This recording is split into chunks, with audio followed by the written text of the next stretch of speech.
የኔ እናት ሩት የምር በገዛ ልጇ ትሰቃይ እንደ የምር በጣም ነው እንትን የሚለው ማለት ነው። በገዛ ልጇ እርጉዝ ሆነ ትሰቃይ፣ ወልደ በኋላ ትሰቃይ። እንዲህ ነው ይቻላል እንዴ? እንደዚህ የምር በጣም ነው የሚከብደው እንዴ። ለምን እንዴ?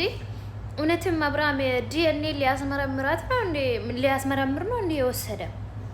እውነት ውስጡም ያስመረምር። ይሄ ፋክት ነው። አብርሃምን ቁጭ ነው የሚመስለው ልጁ። እንዴ ይህን የሚያክል ይህን ዲዛይን ነገር ውስጥ ገብቶ ከሆነ ጥሩ አይመጣም ሲጀመር ማለት ነው።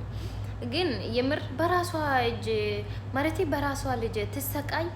እርጉዝ ሆና እንደዛ እያለቀሰች ተሰቃየች። ወልዳ በኋላ እንደዚህ እየተሰቃየች ነው። ምን አይነት እድል ነው ግን በጣም ነው የሚያስጠላው የምር።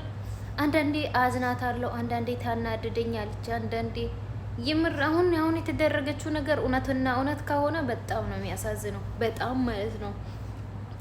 እና ዲኤንኤ ሊያስመረምር ነው የወሰደ፣ ዲኤንኤ እንትን ልል ነው የወሰደ የምትሉ ልጆች ብቻ ገብታችሁ አውቃችሁ ሊሆነን ብዬ አስባለሁ። መቼም አፈላስፋችሁ ማውራት ለእናንተ ልምድ ነው፣ ችግር የለም።